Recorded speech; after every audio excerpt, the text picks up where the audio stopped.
First of all, I would like to welcome everybody for coming here at Arto's house to launch the second phase of the program Continuum, which is co-funded by Creative Europe and the Deputy Ministry of Culture here in Cyprus.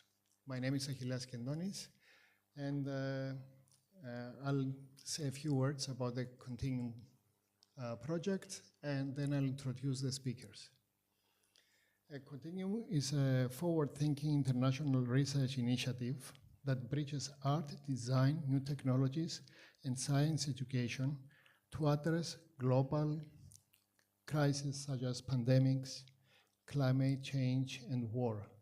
It aims to create an international space fostering the transdisciplinary collaboration of innovative reflections, drawing from diverse disciplines and perspectives. The project's core focuses to examine the Anthropocene, a period marked by unprecedented human impact on the planet, with a critique on its negative consequences while proposing sustainable methods to adapt and to transform nature. By engaging thinkers, artists, scientists, and other creative minds, Continuum seeks to spark global dialogue on how to achieve climate resilience, neutrality, and social inclusivity through the integration of art, technology, and science. Key initiatives include hosting a global Continuum summit and thematic conferences to explore transformative ideas, as well as establishing the Continuum Observatory, which is a permanent European platform to study the culture of societal impact of the climate crisis. This observatory will serve as a hub for experimentation, the development of new artistic and cultural practices, and the exchange of innovative models between creative scientists, policymakers, and citizens, fostering a shared commitment to address global challenges. At the entrance, you will see all the events that we have planned for the second phase of Continuum program. And now I would like to introduce the speakers. Dr. George Fittis, he's a biologist, and he also works in the Unit of Education for the Environment and Sustainable Development in the Ministry of Education, Sports and Youth. Also, we are happy to welcome Mr. Thanos Belalidis, who is specialized in sustainability communication expert. He's a public speaker and a writer. Also, Dr. Louis Hajiwanu, he's a senior associate researcher in the marine ecology at the Cyprus Marine and Maritime Institute. Mersina Ioannou Isidorou, who is a marketing communication director, and Vladimir Turner, who came from Prague, which is an urban artist and activist, and you can see his samples of his work outside in the two rooms that are here at Arto's house. I would like to remind you that the next events that are coming is the Human versus Earth, is the audiovisual alchemy, variations of quantum harmonies, and I'm glad that we have Paolo here, who is leading this project, the qubit echoes, and all these are introduced in a structural form for the first time in Cyprus, which is sounds and music created by quantum computers. So it's very interesting. So in a few days, this place is going to be a mess with equipment. And also we have another panel with a life in the Anthropocene, that we have a distinguished speakers there as well. And we end up with the exhibition of the Resilience Earth by Matthias Fritsch, and we're going to have it at the Cyprus Planetarium. It's going to be a digital video exhibition. Thank you very much. And I would like to welcome Mr. Dr. George Fittis for his presentation.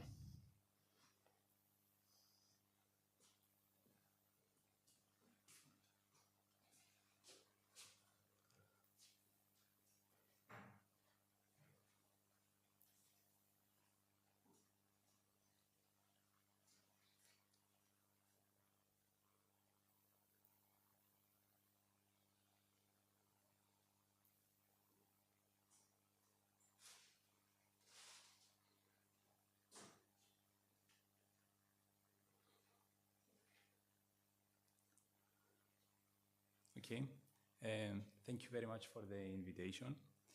I will try to give an overview on the work that we make as a unit of education and sustainable development regarding education for climate crisis in Cyprus, the present and future developments.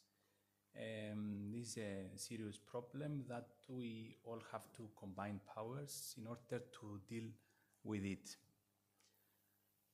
I will start with a slide with the result of a Google Ngram viewer when typing the words climate change. Probably you are aware about this tool.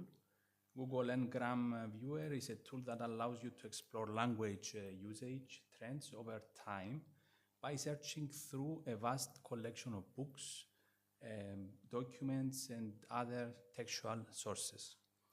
If you explore this interactive plot generated by this tool, you could notice that climate change started to be used in the 80s. Whereas if you type climate crisis, this tool shows that the term started to be used the last 15 to 20 years. In these years, we managed to understand the difference between these two terms. Now, if you type the words climate change education, you can observe that only the last 15 years these words appear to this vast collection of sources. But if you type education for climate crisis, Ngram tool gets no results. So we have a long way to go on this issue.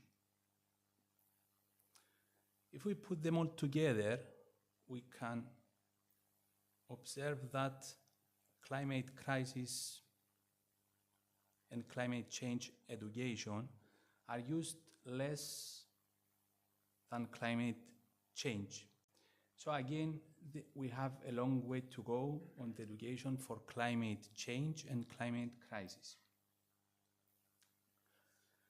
Here are some information for our unit. The unit of education for the environment and sustainable development has been officially established in 2018. Its strategic goal is to integrate of environmental education and education and sustainable development issues across all education levels in Cyprus. It is the responsible unit of the ministry for promoting these issues within formal and non-formal education. And also it provides outdoor education and implements the national strategic planning for environmental education and education for sustainable development. Other responsibilities of the unit are the implementation and supervision of the Environmental Education Centers network. I will talk in a while for the network. The integration on topics related with the environment and sustainable development into the curriculum of all education levels. Also, it provides training and professional development of educators and educator staff on environmental education and sustainable development issues, the development of education material, and the participation in international programs and network. Also, it creates networks by create collaborations on local, regional, and international levels. Here is the national network of the environmental education centers. This network is the most complete structure of non-formal education for the environment and sustainability in Cyprus. It is a part of the unit for the education for the environment and sustainable development. And this network consists of 7 environmental education centers, each one covering different areas with different specificities and sites of natural and cultural interests. They function as green schools and function also as complementary to the schools.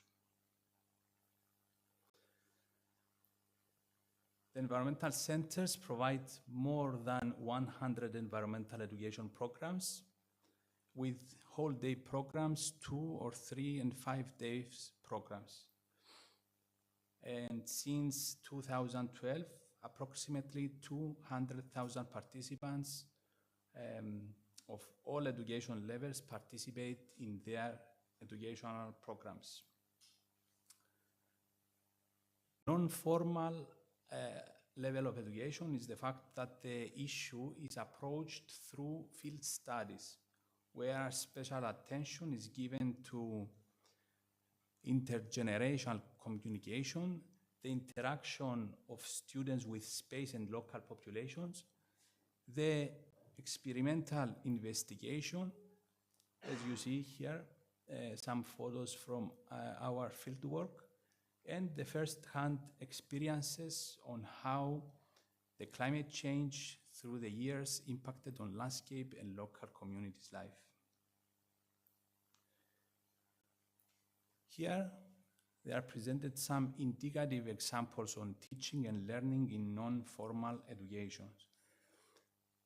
The environmental centers have different geographical characteristics, and these reflected to the programs that are related to the climate change.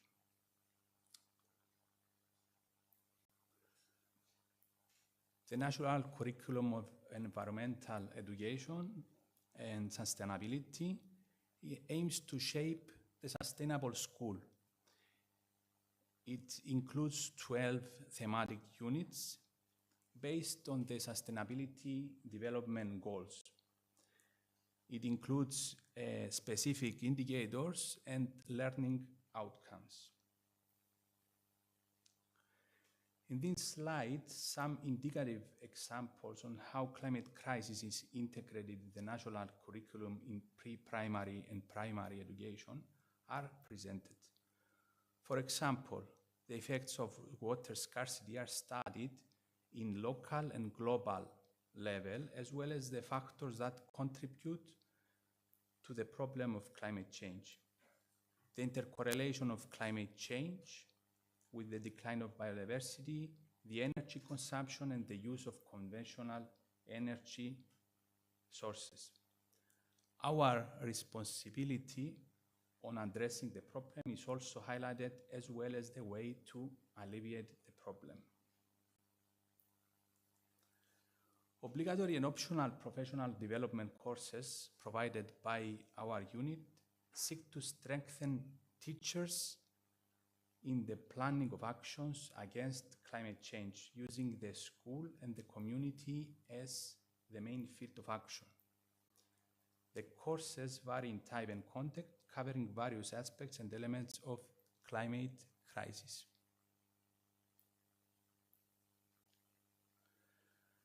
The unit also offers experiential workshop, school-based seminars and interactive activities in schools, outdoor learning environments for principals, teachers in all education levels using various pedagogical techniques, e.g.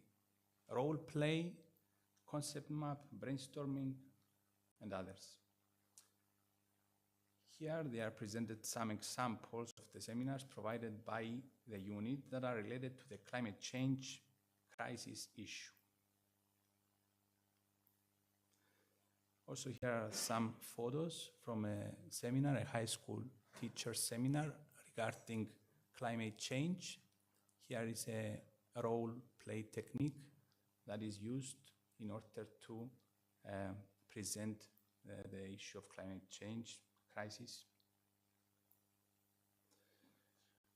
Authoring and production of teaching and learning material is another action of the unit. This material is suitable and supporting for the 12 thematic areas of the environmental education sustainability development curriculum. And these are taking into account the needs of the Cypriot education system. Nothing is done without international collaboration and synergies, And we are delighted to say that Cyprus is considered as a championship country internationally in policies and approaches on education on sustainable development. Now, some of our present developments will be presented.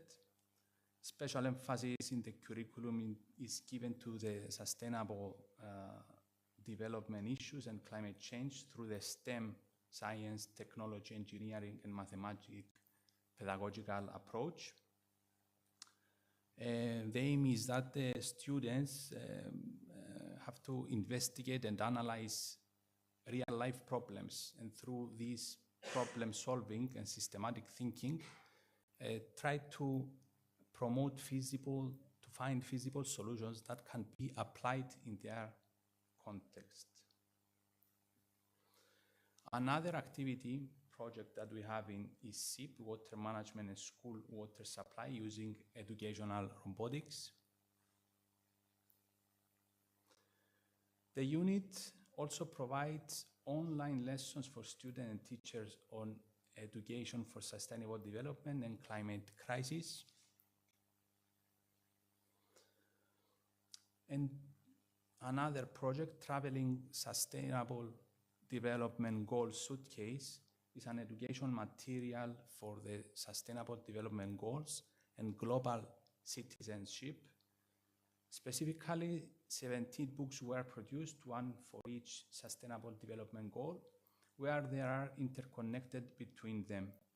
This material has been awarded by the Global Education Network for Europe, GENE, as exemplar project of excellence on sustainability development goals. Action against climate change, the Climate Calls SOS, is another project of the unit with various and important learning objectives, and where 87 and 2,000 students participated and 18 animation spots for climate change were created. The Society Systemic Framework for Environmental Education for Sustainable Development is related to the whole institute approach and aims to create an accreditation schemes for the schools in order to establish this whole institute approach, the holistic approach for many aspects of the environment, including climate crisis. PEDIA is another project of the unit that is directly related with tackling the effects of climate change and upgrade school infrastructure.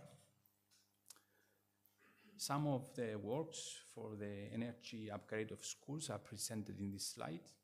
These works are related with the upgrade of thermal insulation of schools, repairs of moistures and painting of interior surfaces, the replacement of existing lighting with new LED fixtures, and the creation of green roofs, and make some plantings as well.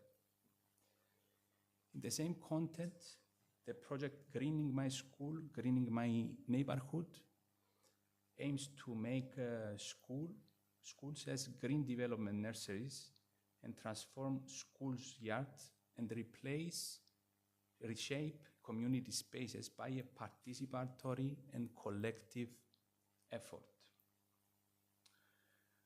This project have a lot of targets related with the climate crisis issue, and among others is to develop urban greenery, improve climate resilience, and enhancing green consciousness in schools.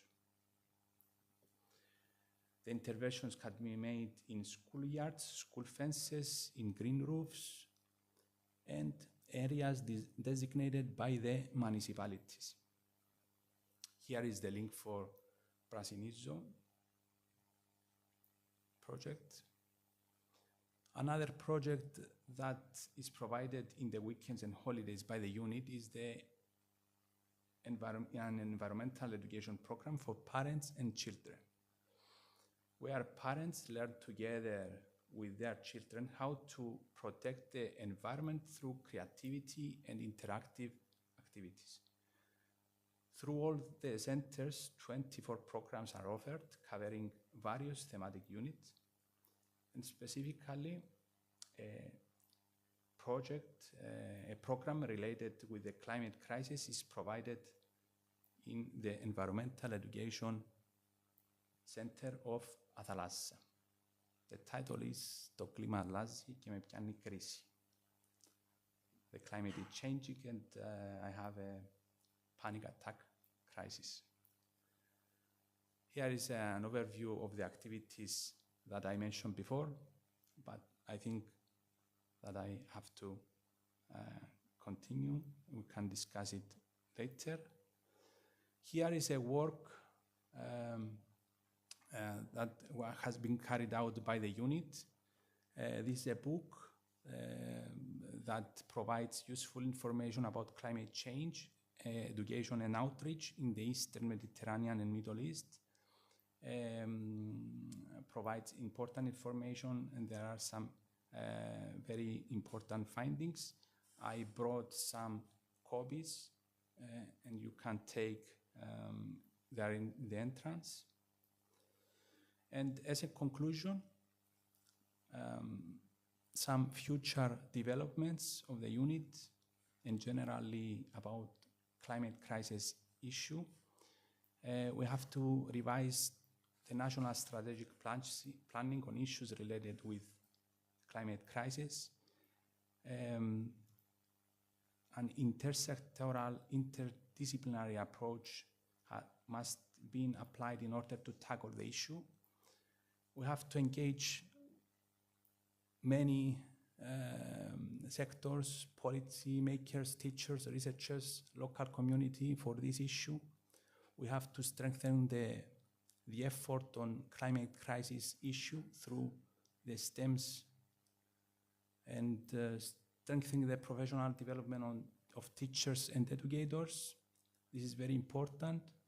Exchange staff and experiences among other countries. And the most important thing, maybe this is the most important, is to strengthen youth on their opinions and decisions. Give leadership roles to young people in various professions and motives to become active citizens who fight against climate crisis. They have the answer. Thank you very much.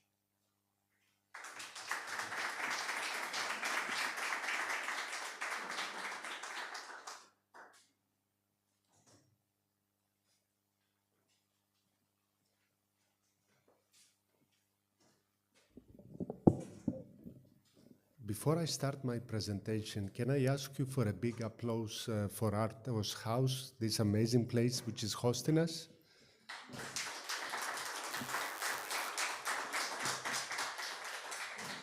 I think it's very well deserved.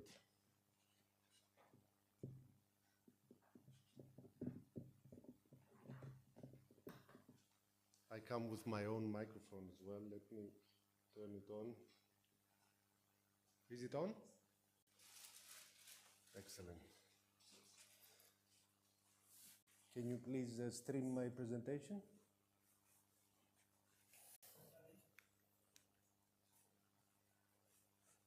Can you still hear me? Magic, without a microphone. You must admit that this is probably a very weird title for a presentation, and in the next 15 minutes I will try to prove that being happy is the most revolutionary thing one can do these days in order to tackle climate crisis and all the big challenges that humanity is facing at this given moment. May I ask Achilleas to tell me when it's going to be 15 minutes? Yes. I would really appreciate that. To start with, let's make sure that my slide change. Anybody knows who this lady is? Well expected. This is Queen Amalia of Greece. In Greece, in Athens, in Parko Tritsis, there is an estate called the Queen's Estate, where there is an exhibition that indicates that all of us in this room, all of us in Greece and Cyprus, we consume more resources than a queen on the 19th century. Each of us, we consume on an annually basis much more than a queen. The world is changing in an unbelievable way. Imagine that at the time of this queen, each of us would meet about 100 people in our entire life. I believe that each of us today meets 100 people in a single day. It is a time of extreme consumption of physical resources, of computer data, of food. It is really unbelievable that we consume 72 billion animals each year, and those are only the ones reproduced on Earth. Nobody knows what is going on in the seas. It is a time that consumption is completely uncontrolled. And most probably, as we all know in this room, the real cause behind climate crisis, it's not obviously the greenhouse effect gases, but it is our craziness, I would say, with consuming more and more and more every single year, with buying more and more in lower prices from platforms like Temu, where nobody knows if those working to produce these materials are children or political prisoners. So the numbers grow every single year. The rate of our success is how big we become. Every single year, these data change, they become bigger and scarier. The rich become richer, and soon we are going to have at least one person that has a fortune of $1 trillion.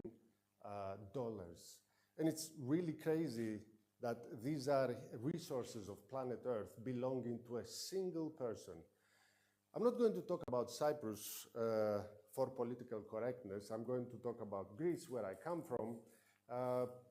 The screen is a bit blurred, but with a bit of an effort, you could see that on 2015, the worst year for the Greek economy, Greece belonged to the 50 richest countries in the world. So Greece was richer than 3/4 of the countries of our planet. And Greece was richer than countries like Qatar and the Czech Republic. And how could that be possible? In Qatar, where I happen to have work, about 10,000 people are extremely rich and everybody else is extremely poor. A phenomenon that Greece has not seen before. The even strangest thing is that even though Greece belonged to the 50 richest countries in the world, it was in the World Happiness Index in position 102nd in happiness.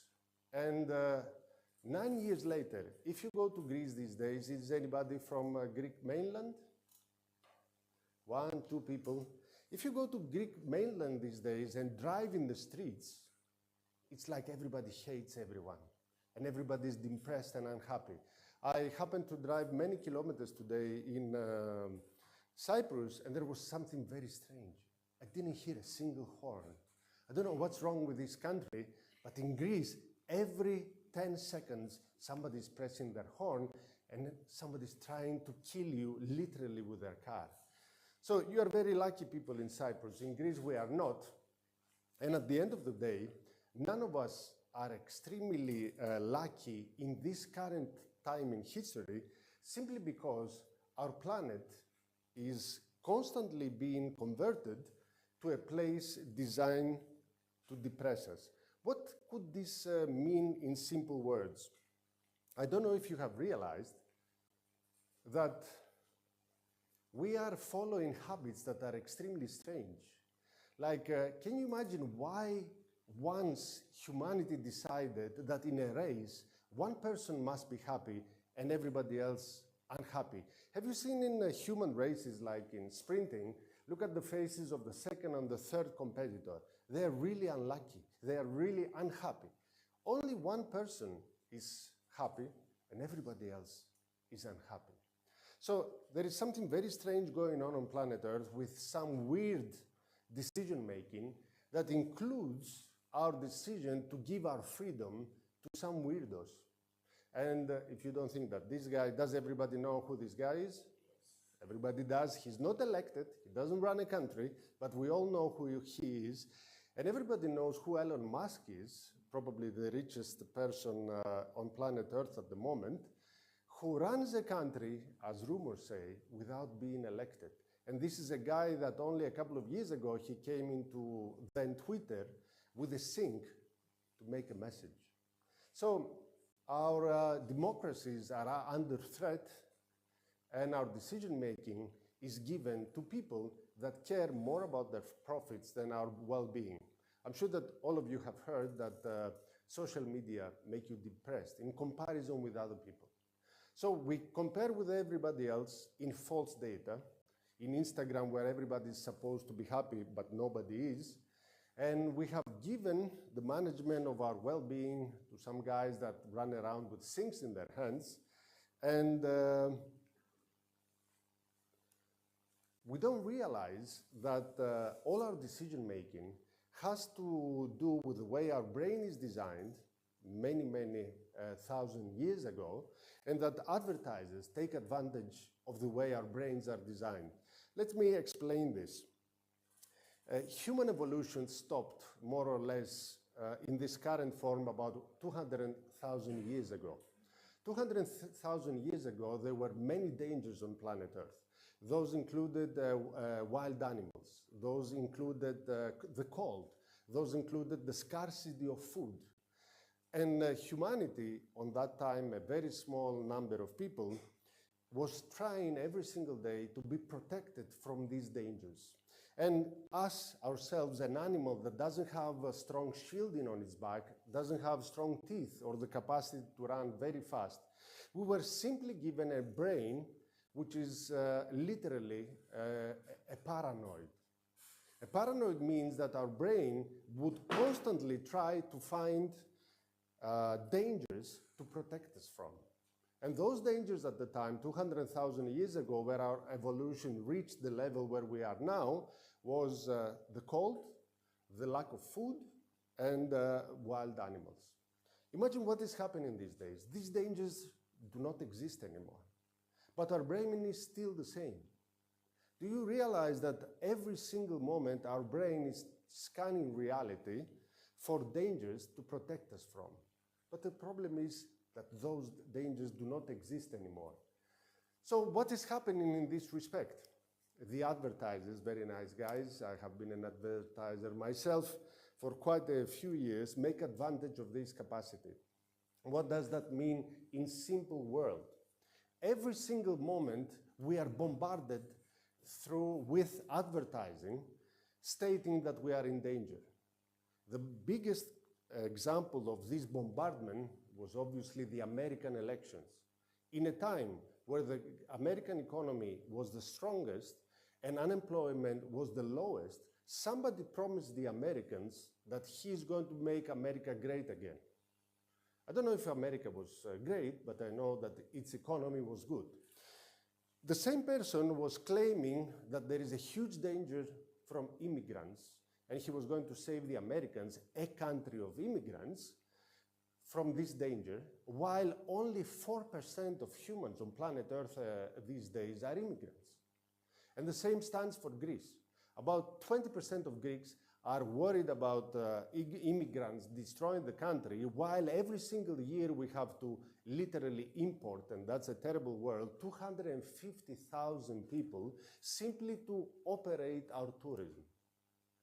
But somebody has told people, and that is specific politicians, that Greeks are in danger from immigrants, those exact immigrants that are necessary to make the Greek economy go on. At the same time, advertisers have convinced us that every single year we need a new mobile phone. I have a mobile phone which is 8 years old, and it works really sharp with no problems.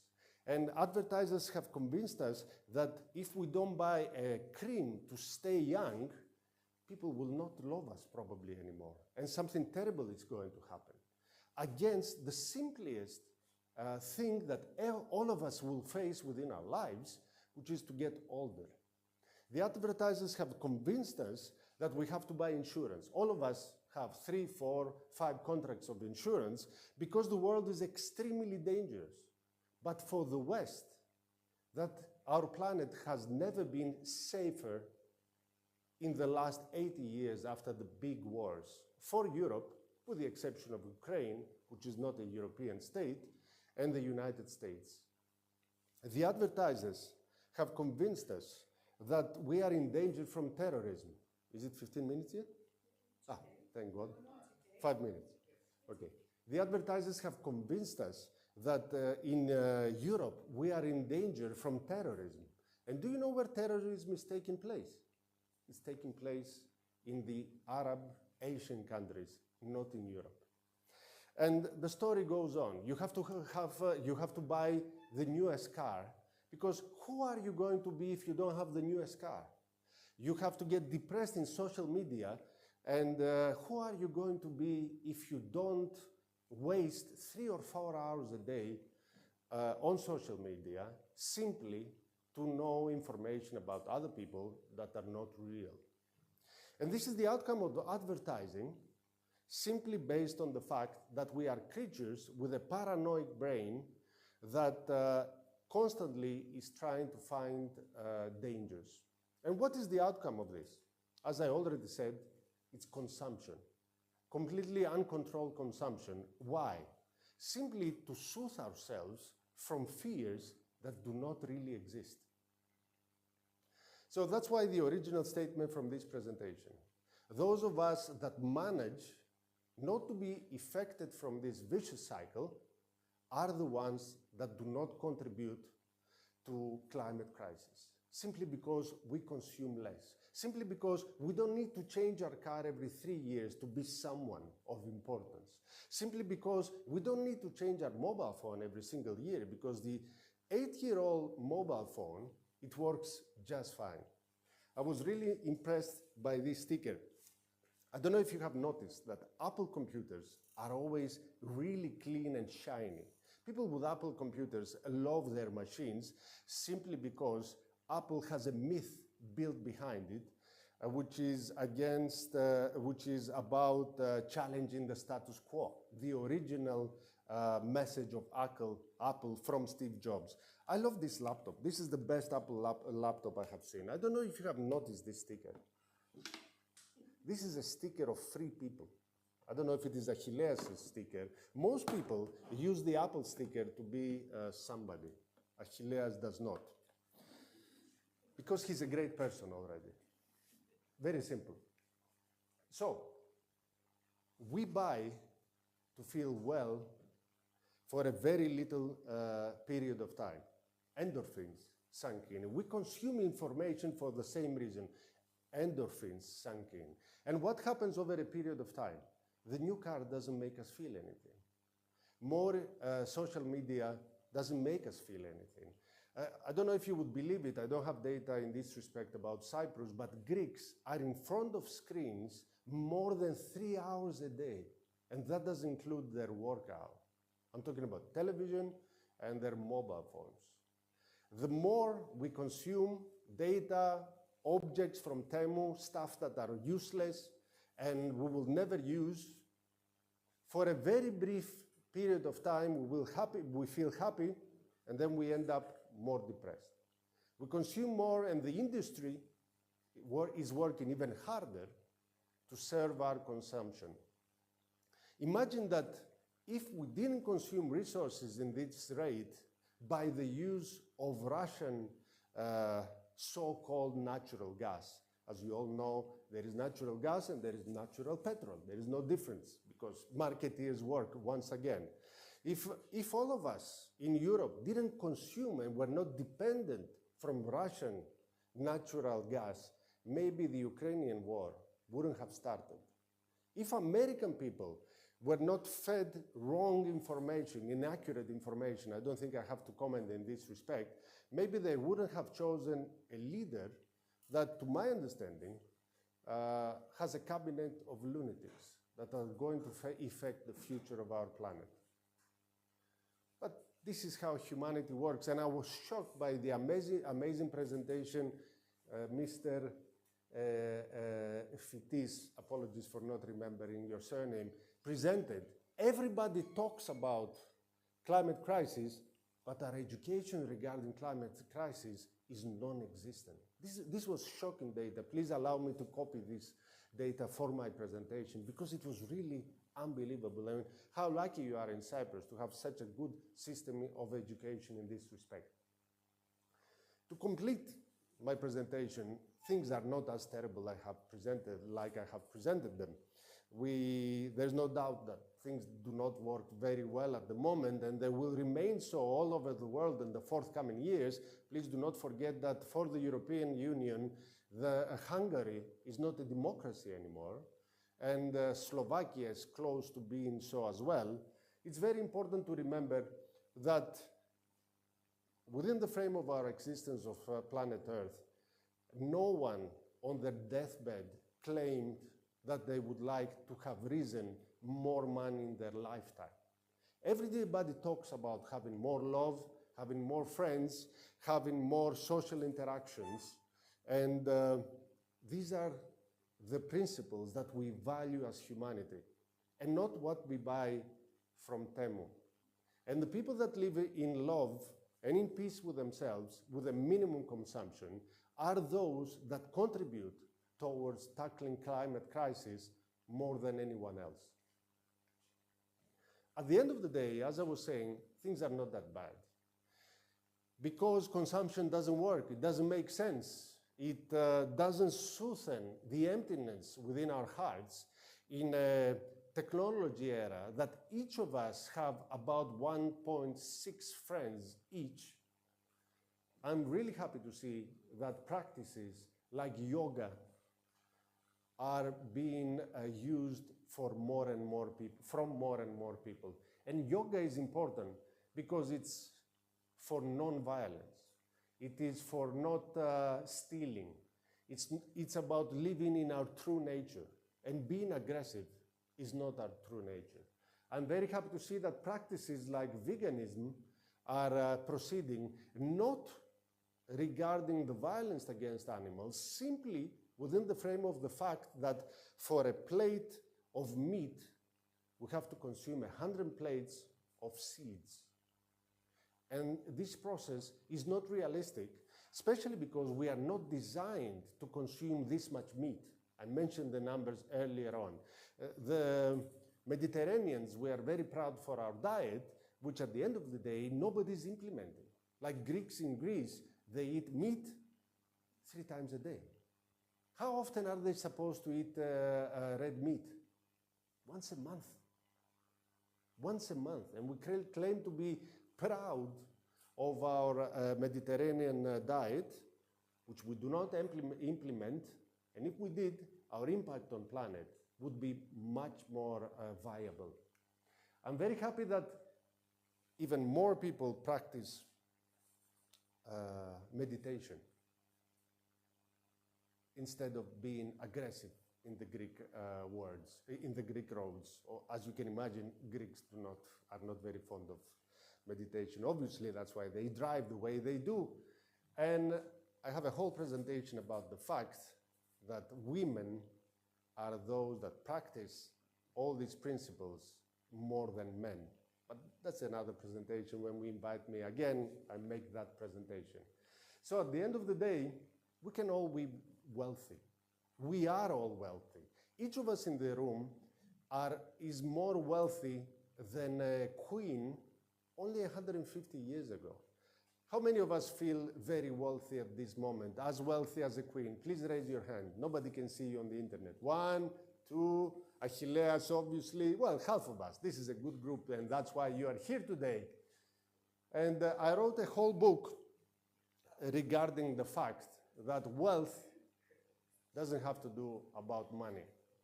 Money is only great to contribute towards climate crisis, whether we want it or not. In a time that we are really extremely poor because we have lost the basics. You know what the basics are? We don't smile. A child smiles 400 times a day. How many times a day an adult smiles? That's shocking. Look at the basics.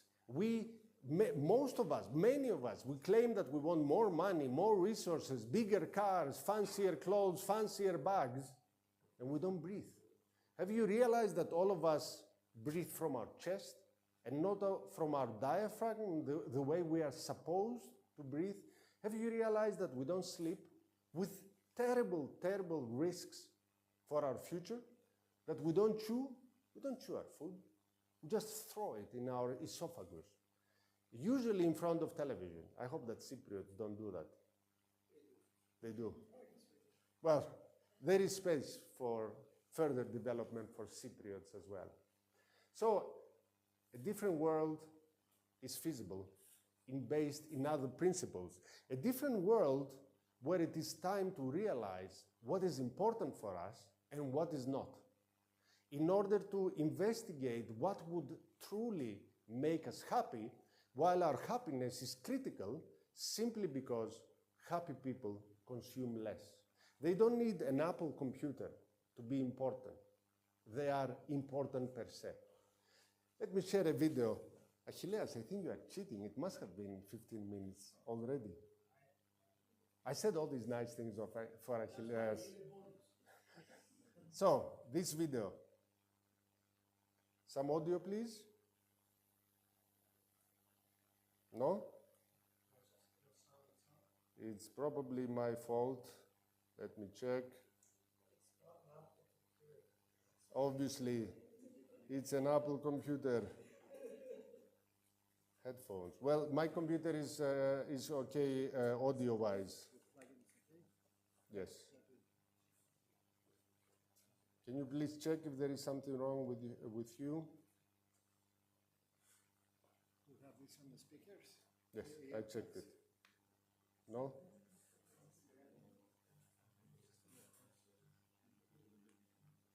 This is an important video, that's why I insist. Now, let me start it again, because it's an important video for me. I have almost finished, so be patient.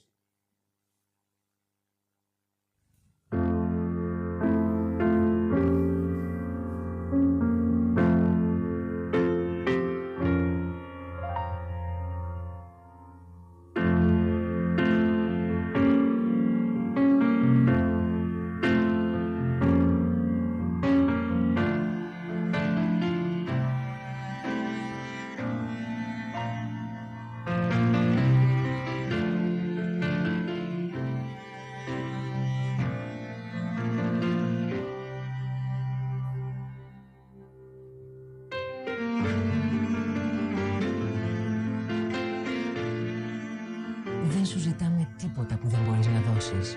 Βοήθησε κι εσύ τα παιδιά που πάσχουν από καρκίνο. Γίνε ένας κρίκος στην αλυσίδα αγάπης που διοργανώνει το Μέγκα με το Σύλλογο Ελπίδα τη Δευτέρα 7 Μαΐου. My car is 22 years old, and I don't need a better car. You know what I need? Last night at about 3:50, my son woke me up. He said, "Father, I peed myself." I told him, "Don't worry, that's nothing. You are only 8 years old. I used to do that myself until I was 14. We had a shower and we lied in my bed, him and me. And that was the best thing that has happened to me in the last month. Being with my car, being with my son and not with my car. And there is nothing more beautiful than love. There is nothing more important than giving. And these values of being grateful for our blessings in life is what we are missing more. And these missing values are, at the end of the day, to my belief, the fact and the reason for which climate crisis is rising. And all the important messages are given to us by the animal kingdom. Even birds with their small brain, sometimes they appear to be much wiser than humanity, that we consider ourselves not being animals. We are obviously just another animal. A capable animal, but just an animal. Does anybody know why birds fly like this? Achilles. Exactly. These animals can fly 10,000 kilometers. they follow this pattern to reduce friction for the birds that are behind. So every now and then, the bird in the front, which is tired from flying, goes to the back. The animals that are much more relaxed and more powerful stay in the front, and with their wings, they create sub-pressure, so the effort to fly is less for the animals behind, for the birds behind, for the birds behind. Have you noticed the fishes that swim all together in big masses? It's amazing that they know better than us, because they do this so that big predators cannot hunt them down, like sharks, for example. Have you noticed that there are birds that create huge flocks and they fly in the sky all together so that predators cannot identify a single bird and hunt it down? Humans would try to kill each other in every possible occasion. We do it in the United States, in the American election, we do it in Hungary, we do it in the Ukraine, we do it in Israel, and we don't realize that this process will not take us very far away. We don't realize that 99% of the animals that ever existed on planet Earth have disappeared, including the almighty dinosaurs. And we don't realize, this is a TED talk from Susan Pinker, that what makes us healthier is not the clean air, not even the exercise, not even quitting alcohol, is social integration and close relationships with other human beings, in simple words, love. Thank you very much.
Thank you, Achilles.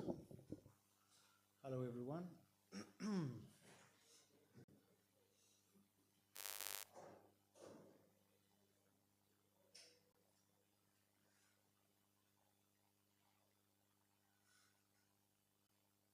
Great. Thank you for being here. Thank you, Achilles, Elisa, and everybody for organizing this. My name is Luis Hadjioannou. I'm a marine ecologist, and I'm going to talk to you about the marine environment in Cyprus and focus on challenges and solutions. And I will try to relate also with the previous presentations and, of course, with the scope of Continuum project. To start with, I'm going to give you some brief introduction about the marine environment in Cyprus. Hopefully many of you know some of these, but if not, I'm happy that you will learn something new. In Cyprus, in our region of the Mediterranean, we host some important habitats, such as Posidonia meadows, which is basically grasslands of the sea, very important for the ecosystem. We also host reefs, submerged caves, but also other important and vulnerable, unfortunately, species, such as turtles, corals, monk seals, and elasmobranchs. Those are the sharks and rays. There is a misconception that in our part of the Mediterranean, the Levantine Sea, there is lower species richness. But maybe that is true, but not to the level that we think that is true. And the reason is because There has been much more intensive sampling effort in the west side of the Mediterranean and the rest of the world, which basically means that we haven't been studying it for as long and as intensively as in the West. So we have a long way to go. We need to do a lot more work in the marine environment, as with many other things, of course. At the same time, we are a hotspot for Lesepsian migration. These are new species arriving in the Eastern Mediterranean through the Suez Channel, but we'll talk about this a bit later. And of course, we are experiencing extensive disturbances. At the same time, of course, we humans are benefiting from the marine and coastal ecosystems. Here's a list with the most important ones. Of course, seafood. We all, or most of us, eat seafood. In many parts of the world, many people depend on seafood. Tourism, of course, in Cyprus, we depend on tourism. There is an income of millions to the society. The shipping industry, we rely on the maritime sector for the trade. Offshore drilling, it's another benefit, even though many of us do not agree with this. Ecological diversity, which at the same time regulates climate. And last but not least, and my personal favorite, of course, is the aesthetic value from the marine and coastal ecosystems. There are studies and growing evidence that suggest that exposure to natural environments can be associated with mental health. And this is a very, very important benefit to humans. So basically, proximity to natural areas have been associated with lower levels of stress, something that all of us, I think, need. Now, with regards to challenges, climate change, of course, and I'm very happy that the previous speakers talked about climate crisis, not just climate change. Fisheries, there is bycatch, there is overexploitation, there are illegal activities, invasive species, pollution is a major issue, eutrophication, marine litter, and then, of course, unsustainable coastal development. Now, I'm going to talk about 3 of these challenges. I'm going to focus on 3 of them, basically because there is not much time. I could be talking about each one of them. They are all very important. But I chose 3. The first one is obviously climate change, but as already explained, it's a crisis we are experiencing, and that's the problem. It's not climate change. Climate change is something that we've been experiencing since the beginning of time. Change, basically, we've been experiencing since the beginning of time. Is what made us who we are, is what made the planet how it is now, and and we're living, and we depend on change, actually. But what we're experiencing, and the problem, is climate crisis. Basically, the effect of humans on the climate, speeding up the change and not allowing enough time for the system to balance. I'm going to talk about one of my favorite habitats. Reefs is what I've been studying for many years, and I'm going to use it as an example of climate change, exactly because it's very sensitive and it's very important also for the services that I already explained. It's related to high biodiversity and, of course, high aesthetic value. So warming, increasing of sea surface temperatures. There are projections in the Mediterranean that by the end of the century, there will be an increase of 0.5 to 2.5 degrees. That might sound trivial, but it's not. Even half a Celsius degree is very important and ends up in mortality events. At the same time, this climate change is increasing windstorms. Higher frequencies and more intense windstorms are going to come our way, and they are affecting in a big part reefs. Eutrophication and other anthropogenic activities work in synergy with all the other climate change activities to affect reefs. And then I'm going to focus more on one particular shallow water coral, Cladocoraca esplitosa. Many people tell me, oh, we have corals in Cyprus. Yes, we do. Not many people know that. And they are very important. This particular species is able to build large bioconstructions. And in the past, very recently in the Pleistocene, it used to build large reefs. And that is evident from the fossil record. However, through recent years and through climate change, unfortunately now this species is endangered. And it has a patchy distribution. It used to be found all over the Mediterranean. Now it's only found in a few places and in a patchy distribution. And it's endangered. So in the last 20 years, in many different places, there have been reports of multiple mortality events exactly due to the warming of the sea surface temperatures. Here is a series of pictures of just an example that I recorded back in 2015. In July, this particular colony was completely healthy. By August, when the temperatures were rising up anomalously, it started deteriorating in health. And then by September, when the temperatures skyrocketed, it completely died off. And like this one, many more. And then we'll talk about windstorm. We already mentioned that. How do windstorms affect these corals? Well, these corals, they live close to the shore, close to rocky reefs, rocky cliffs, just like this one, which is an area in Aia Napa of high aesthetic value, and it receives a lot of tourism. So back in 2015, a high intensity windstorm came about. Large waves were formed, hitting the cliffs, and large rocks fell from the cliffs directly on the corals, causing more than almost 50% of healthy tissue to deteriorate. What are we doing about this? We are now working with a European project called Effective, and we're doing a pilot restoration study using floating nurseries. This is a method used in the tropics with high success, so we're the first ones using this in the Mediterranean, where we're trying to nurse already broken coral fragments on these floating nurseries for a year, and then transplanting them in the marine protected areas of Cape Greco and Aia Napa Sea Caves, hopefully successfully. And then if that is successful, we'll try to scale up, and why not to transfer the knowledge to other regions in the Mediterranean. At the same time, though, it's not just the shallow parts, it's also the deep sea benthic habitats hosting reefs that are being affected. And these habitats represent more than 90% of the habitable volume on Earth.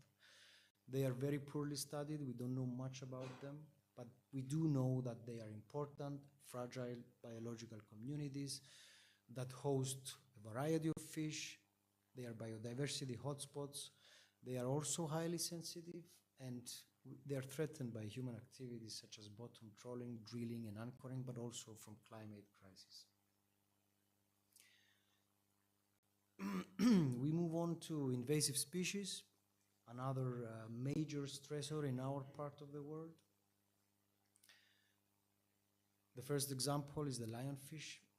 I hope many of you at least know about the lionfish invasion. We had a project a few years ago trying to communicate the problem to the public. Just some basic information: this species came from the Red Sea through the Suez Channel, a man-made structure.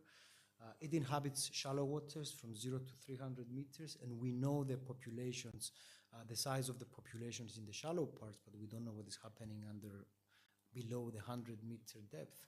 They are long-lived, they have venomous spines, which can be a problem to humans. They have a large appetite. They eat everything, especially the small local native species. Generalists, as again, they eat anything. They grow and sexually mature very fast. As you can see from the text there, the females can lay over 2 million eggs per year. So basically this species thrives in the Eastern Mediterranean now exactly because it finds favorable conditions because of the increased temperatures, has no competition, it grows fast, it disperses fast, and it outcompetes the local populations. So it has an impact basically on foundation species and ecosystem engineers. as I mentioned already, it acts synergistically with other stressors like the increased temperatures, competes with the native predators, and could potentially also deter diving tourism and bathers, even though many of them actually like to see it, so it can be also beneficial. But it's not just the lionfish, they are just the tip of the iceberg. They are the most known. We have many, many more alien invasive species, and many more are coming every day. So we don't know much about them. But what we need to do is to do a lot more work. We need to use innovative technological solutions. First of all, to do early detection, to detect them, to know that they are here, because if we don't have a way to know that they arrive, then we cannot tackle that early appearance and perhaps even remove them before they grow in numbers. So we can use remote sensing to understand better the problem. We need technology, and we need to develop capacity and mechanisms to tackle the invasion in deeper habitats. And then the third topic that I'll be talking about is marine litter, a huge problem, one that everybody can relate, I suppose. You cannot go to the beach or for a swim in the sea nowadays and not see any litter. In many cases, it's disturbing. But for those who don't know, marine litter is solid waste produced by human activities, either on sea or land, and discarded on purpose or accidentally, which ends up in the marine environment. And where does this marine litter come from? I'm sure most of you know, but still, it would be nice to mention them with every chance. It's litter dropped in towns and cities. It's from litter bins that are overflowing. We all see that in parks and on the beaches. Litter dropped at the beach, the most common one being cigarette butts. Still in 2024, we cannot make people stop planting their cigarette butts in the beach. Poorly managed industrial waste discharges, lost shipping containers, discharged fishing gear, recreational litter just blown by the wind, poorly managed landfill sites, etc. And how does this marine litter impact us or the marine environment? Well, the obvious one. Many of the marine organisms ingest them, and subsequently us consuming them. So it's not just a problem of the marine environment, it's a problem for human health also. Entrapment, a lot of marine organisms get trapped in ghost fishing, fishing nets that are lost by fishermen. They do also habitat damage, and of course they slowly deteriorate into microplastics and accumulate inside the marine organisms and then inside humans. This is the last slide on marine litter, and it's, I think, the most disturbing one.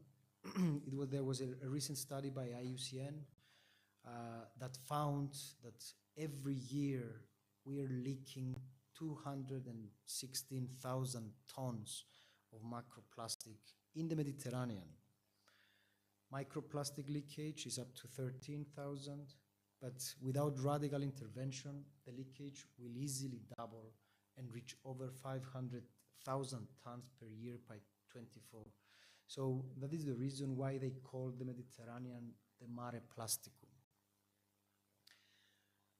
And lastly, I will finish off with, well, there is solution, there is a hope, and there is only one way to do it, as already mentioned by the colleagues earlier. It has to be through multidisciplinary approach. Life sciences, scientists from life sciences, social sciences, educators, artists, and technology developers. We need to all work together to find a solution for development, but not just any development, sustainable development. We cannot stop development. We need development. We shouldn't stop development, but it has to be sustainable. Thank you very much.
Hi everyone, my name is Mersina Isidorou, and first of all I would like to thank Achilleas, Elisa and the team that invited me here today to speak. I call myself a marketing and communication consultant. What does that mean? Absolutely nothing. Why? Because years ago I was part of an advertising industry that was so consumed in consumerism that I was very tired of trying to sell another car. And another chocolate, another whatever. And here I would like to actually thank Mr. Belalidis because he just blew my presentation away and now I have to improvise. So I'm starting from scratch and I hope I can succeed. The reason I left advertising agencies and I worked in Cyprus, Greece, London, and international agencies is because I had to peek through your heads to find out what you're scared of and what is your need, so I can sell you one more thing. The principle of marketing according to Kotler, and that was what I was taught, it was that I have to satisfy one of your needs. Those needs ended. You have everything. So my clients wanted more. Wanted more and wanted more. And one day I said, I need to stop this. I need to try and do good in the society and turn it around. And I need to explain to people that materialism is not the way to go. So what I realized is that how can I make you understand this? I will need to show you something as an example.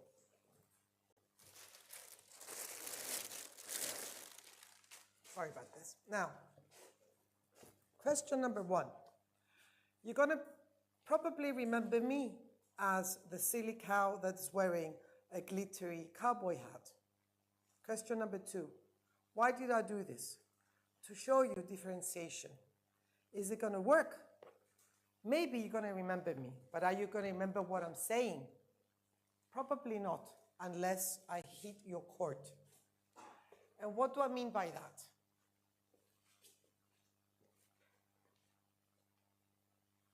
Cutting through the clutter. It's the power of polarizing communication. What is polarization? I need to help you get a stand. I need everybody, and even me, to have a choice in this life. Everything we do goes to 2 paths. It's one side or the other. So we actually need to stop and think. Communication that polarizes and shocks has the power to jolt individuals out of passivity. We're passive. I agree with Yorgos.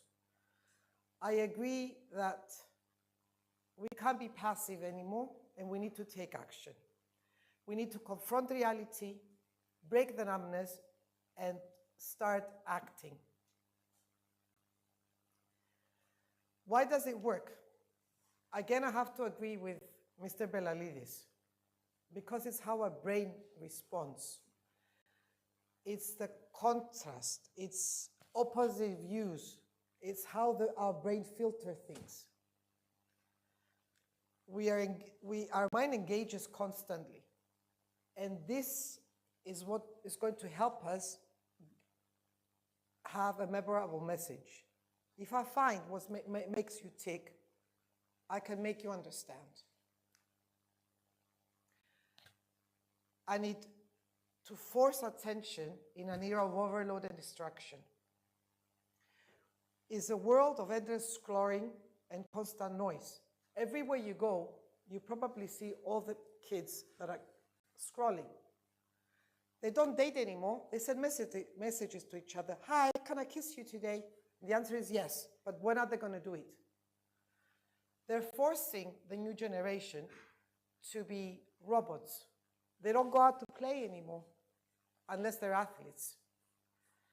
And yes, they want to be the first, but I will disagree with Mr. Belalidis because being an athlete, even if you come second or third or fourth or eighth, we need to remind them that it's the effort that really counts.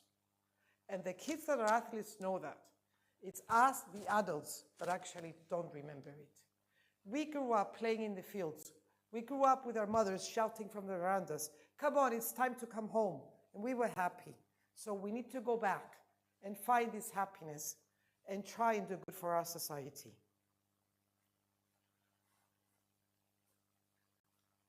Okay, being an advertiser, I had to do briefings to the creative departments. So these are scripts and storyboards I did for this presentation.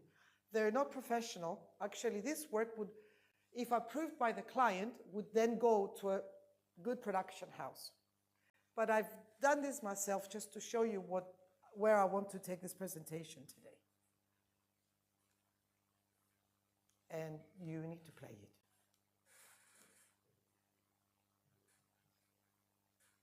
Oops. Okay, let me fix this.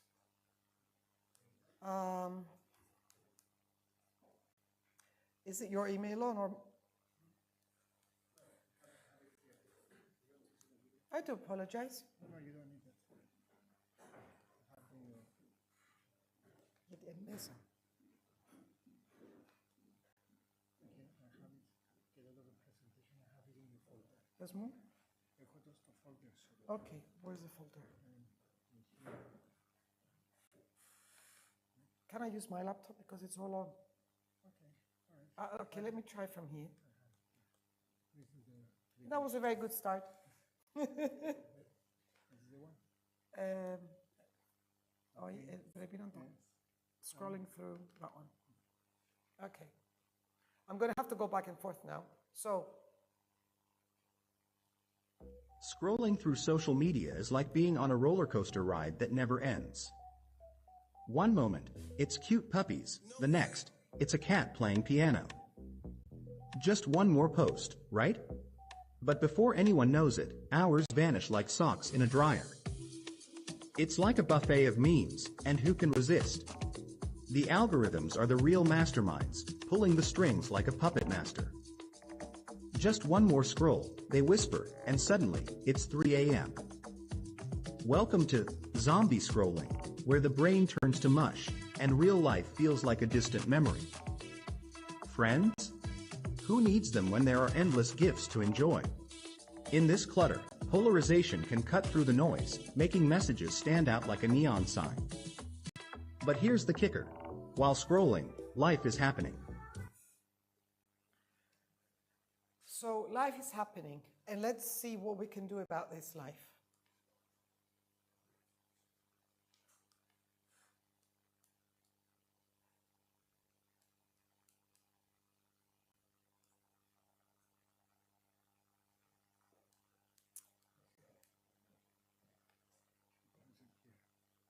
Δεν φοράω γυαλιά.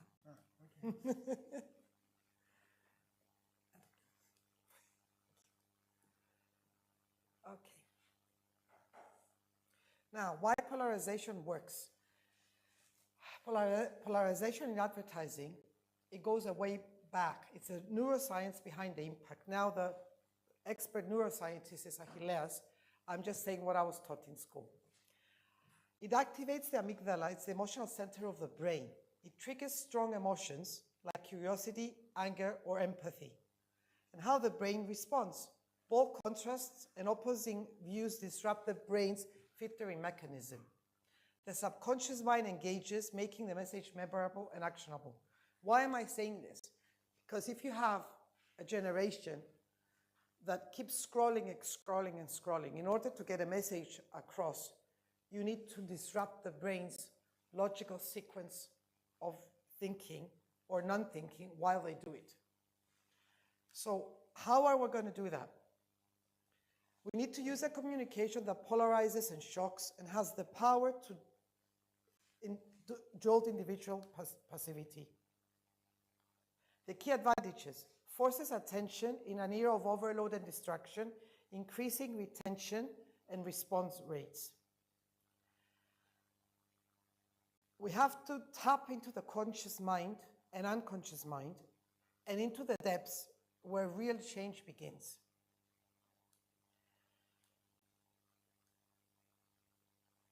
Okay, I need to go back now again. Achilles, I'm going to need your help.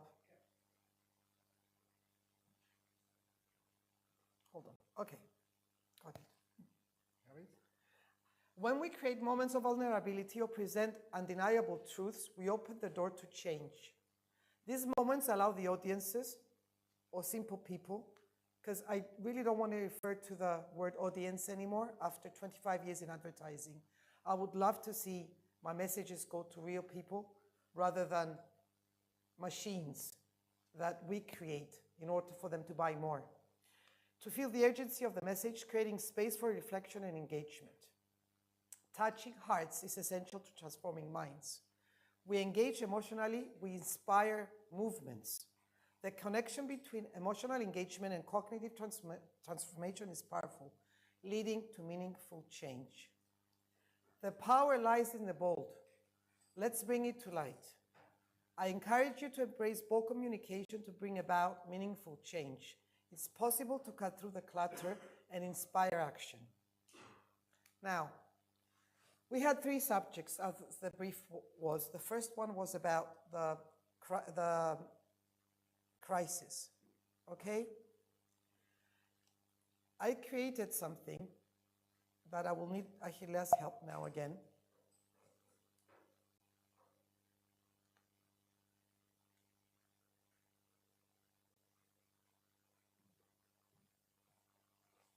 Folder.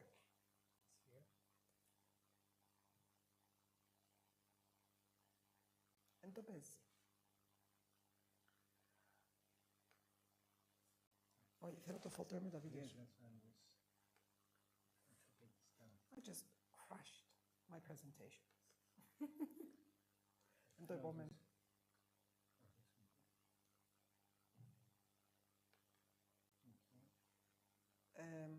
Earth is crying.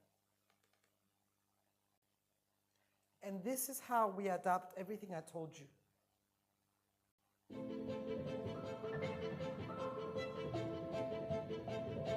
Once, this was a world of balance. Now it's slipping away drop by drop. The earth is crying. But are we really listening?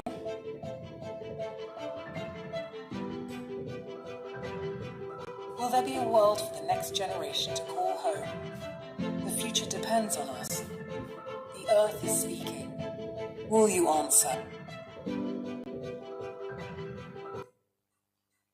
This is one way of trying to shock the people in the audience to take action. The next one is about asking them to get a choice, to have a choice. Every decision we make pushes us closer to one of 2 futures. The choice is yours, but neutrality is no longer an option. On one side, denial, delay, and destruction. A world where the climate crisis becomes irreversible, where homes are lost, food is scarce, and hope fades.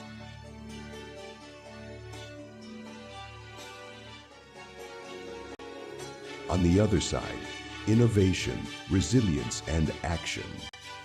A world where businesses lead the way, governments enforce change, and every individual takes responsibility.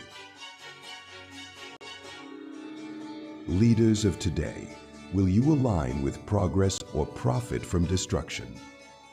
Citizens, will you stand by or stand up? This crisis doesn't wait for consensus. It demands courage. One path leads to suffering, the other to survival, and it all begins with what you choose to influence today. What will you choose?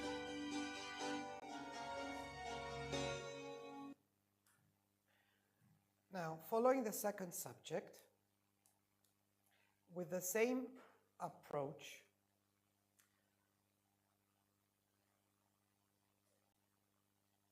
we're going to feel about the war.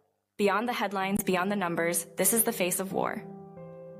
Innocent lives shattered in a struggle they never chose. But even in the darkest moments, there's hope. The battle for peace belongs to all of us. Stand with humanity. End the war. Join the movement. Peace starts with you. So what am I saying is that if we all want to make a change, we have to start from within. And since I changed, and since I am trying to change, and a lot of people are trying to change, yoga, mentioned from the previous speaker, from the marine biologist, they're trying to reproduce and culture again species. From the education of sustainability, that they have done so many books, we need to tell people that they need to start to think and they need to take action. Thank you, and that's all for me from today.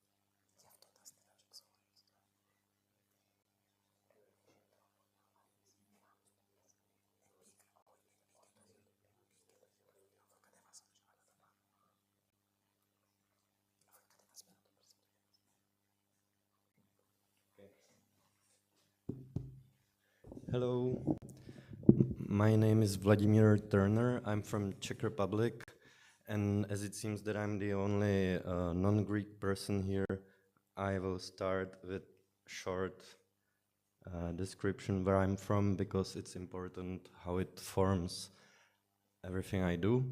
I'm an artist, so this is going to be really unofficial. I don't have PowerPoint presentation, and I speak by my pictures and works, not by my words. So, like, I think it will be a bit more informal. The topic is the strategies how to deal with all the fucked up topics you were talking about. For me, the only strategy how to deal with it is humor and irony and sarcasm, because actually there is like no way in this world. For me, there is no light at the end of the tunnel, so I need to make fun of it. So you will see various pictures which are my artworks or just screenshots from various videos. I'm an artist, activist, and filmmaker. I make my living as a documentary filmmaker, which doesn't make it easier because you are close to these really heavy topics. I studied film school, then the art school in Czech Republic, which is a post-Soviet country. My grandparents were dying in Nazi concentration camps. My grandfather was jailed by the Bolshevik communist regime, and my parents were often beaten up by the police because they were part of the underground culture during the Bolshevik era, which meant that even for having long hair and listening to rock and roll music, you went to jail and you were beaten up. So I guess that kind of formed who I am. And people in Czech Republic call me that I'm Charlie Chaplin of the art scene, which means that I'm the sad clown who is making jokes, but actually I'm really sad inside. I think there are a few of my videos around, just excerpts from the videos. I think Charlie Chaplin would be totally high on drugs in these times because like it's unbearable. So I'm kind of like Charlie Chaplin on Xanax.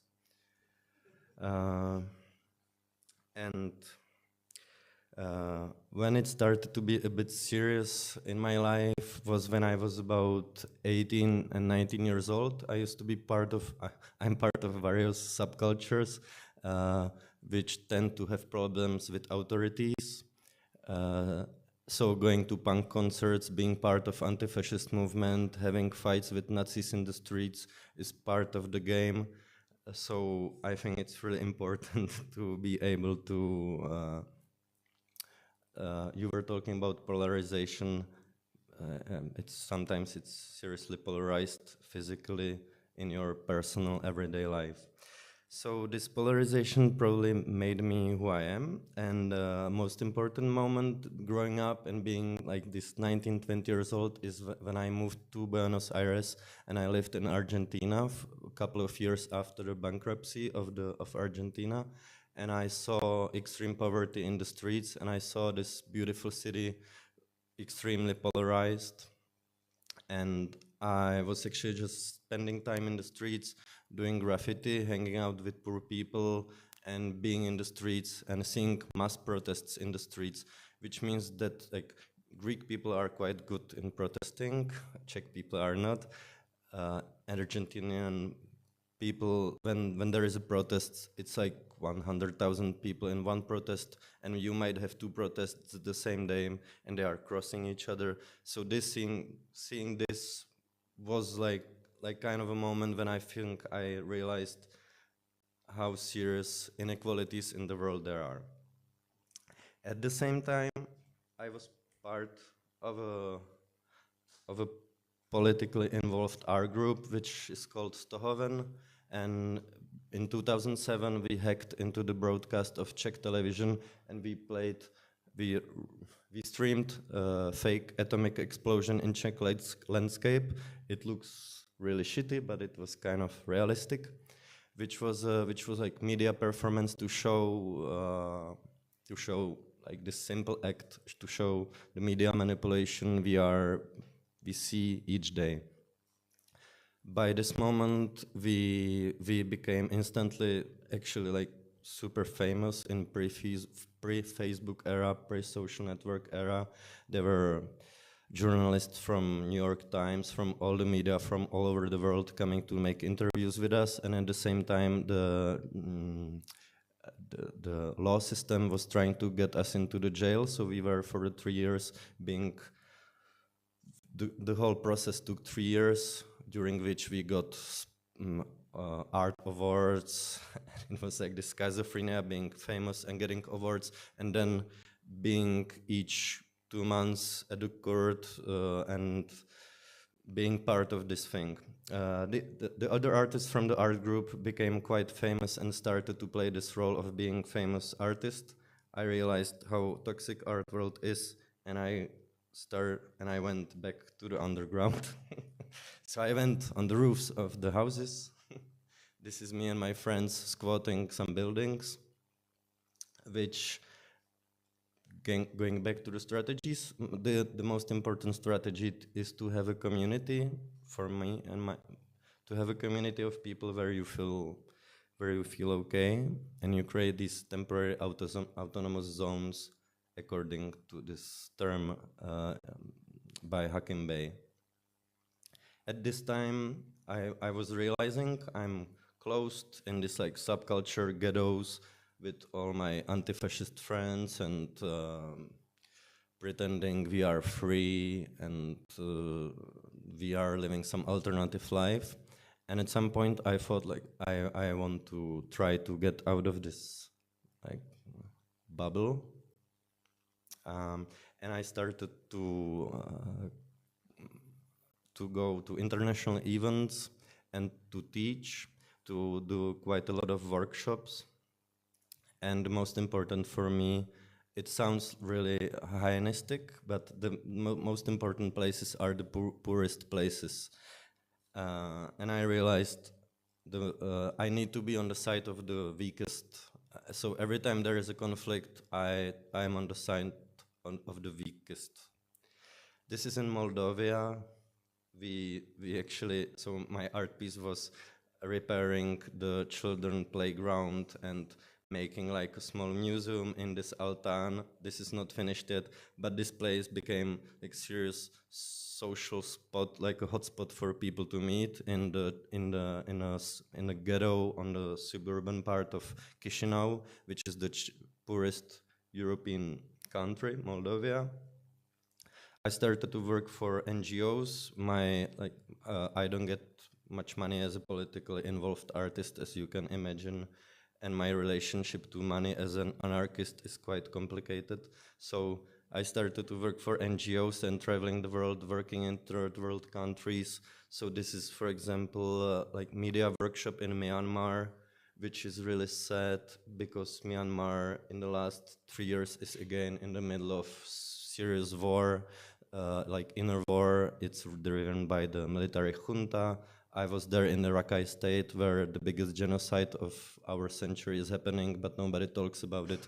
It's a genocide against Burmese Muslim people in swamps where Buddhist monks are killing Muslims. It's kind of intense area. This is in Thailand, where slaves from Laos are recycling our mobile phones, all the electric waste, all the waste from the electronics we produce in Europe is exported to South Africa or Southeast Asia, where it's recycled.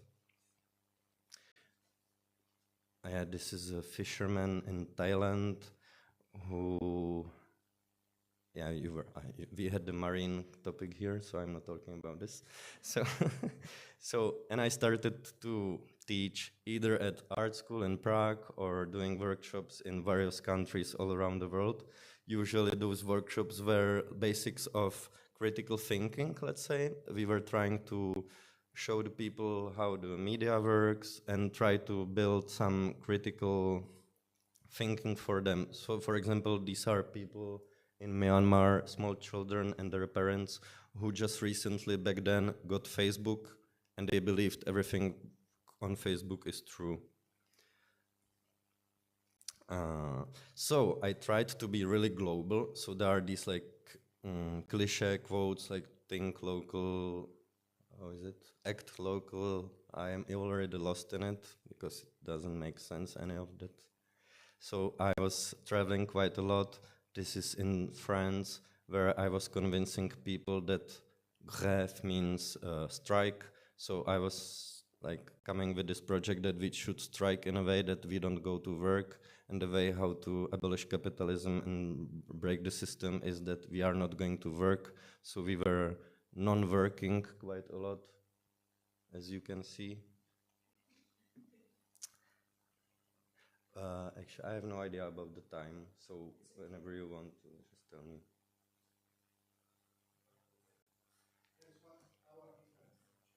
Yeah, that's true. Sometimes, this is in Kyrgyzstan, you are talking about the difference between climate change and climate crisis. I used the expression climate catastrophe. Crisis is something we can deal with, and the state in which we are is probably inevitable. Like we are not never going back. We are not going to solve the problems we as a mankind created. So I use the term climate catastrophe. Sometimes it's kind of fun. So here I was picking up trash at this Isikul lake in the mountains of Kyrgyzstan in a small village where people literally didn't have any idea about what littering can cause to the nature. So this was actually like super easy thing, but it was really powerful. So with the people in the village, I picked up the trash in the beach and I found this abandoned billboard, and I just hanged all the trash on the billboard. All the trash, the nice pieces of the trash. Yeah, you can see I'm an artist. This is kind of funny. It won some type of advertisement award in Kyrgyzstan. I grew up in advertisement environment. I think like the people who work for advertisement companies are something like Hitler had his Goebbels. So people who work for advertisement companies are actually like capitalist Goebbels who are actually promoting consumerist life. They are promoting the apocalypse we are living in, and like these people should go to jail. But I won some advertisement award, which I never signed to. I reject all the awards or nominations for art prizes because I think that the competition and being ambitious is the end of the mankind. This is why we are in this position. People want to be more rich, more famous, more happy, more beautiful, more whatever. This is what's ruining it. I'm kind of primitivist. I've got iPhone and Apple computer. So after going global, I kind of realized that it doesn't make any sense. And I started to make quite sentimental, pathetic, and emotional art. And I started to, I realized that, so from the temporary autonomous zones, my anarchist subculture, which I'm still part of, I went global, kind of famous, whatever, and I realized it doesn't have any sense. And the temporary autonomous zone for me is art, not the art world, but my art is the only place where I feel alive and free. I like to suffer a bit. I realized I need to feel physical. So that's you were also talking about the living in the moment, being yourself. So I realized I need a bit of pain or suffering. So here is me standing on a frozen lake at 5 in the morning, minus 15 degrees, in the middle of a fire circle. I felt totally alive. Here is me. It's my favorite strategy. Czech Republic is we are coal mining still, like quite a lot, really a lot, and all the most powerful people in Czech Republic are coal barons, the oligarchs who are owning the mines. So these are for me the biggest enemies in Czech Republic. In general, I think all the oligarchs should be jailed for the rest of their life. We should expropriate all their money and use it for some reasonable purposes. So I work a lot with coal, and I eat black coal, and then I work with the liquid. So here you can see me using it as a makeup, like war makeup, like some type of Aboriginal makeup. But it's like chewed, eaten coal that then I vomit. Sometimes I paint with the black coal, it becomes this ink. So I like this like symbolics of like taking the planet Earth back inside my body and then throwing it back and maybe doing a bit of art or something with it. And is this the last one? Yeah, that's the last one. And this picture I put there because I think it's written pandemic somewhere, but it's not about pandemics. I think this is kind of like the look in my eyes is obvious that I'm not happy anymore, that the world totally crushed me. I'm still fighting, but I kind of feel that this photo describes myself. But it was pre-corona times. This is like a triptych with different grass masks. Sometimes I put them on my face. And here, this is the most polluted crossroad in Southeast Asia. Back then it was in Bangkok. I think now it's probably Delhi, New Delhi. Was it too short, or I can talk about the doom a bit more?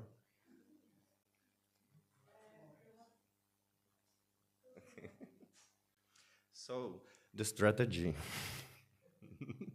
The strategy. I think it's the focus was meant to be on the communities. I respect for all the presentations we had. I think like that the mankind is like this is the last civilized century we are having. I don't have any children because of the climate catastrophe. I don't believe in any future. And art is probably just like the only therapy. It's the only thing that makes sense. This like most nonsense thing in the world, which people don't understand. It's actually at the end is the only sensible thing for me. I didn't want this to be demotivational. So what could I like do at the end? Yeah. So maybe we can have the discussion now.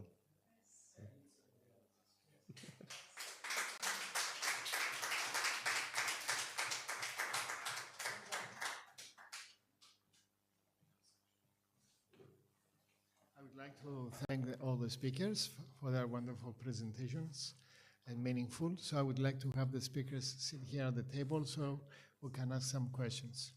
The speakers have the right to ask questions as well.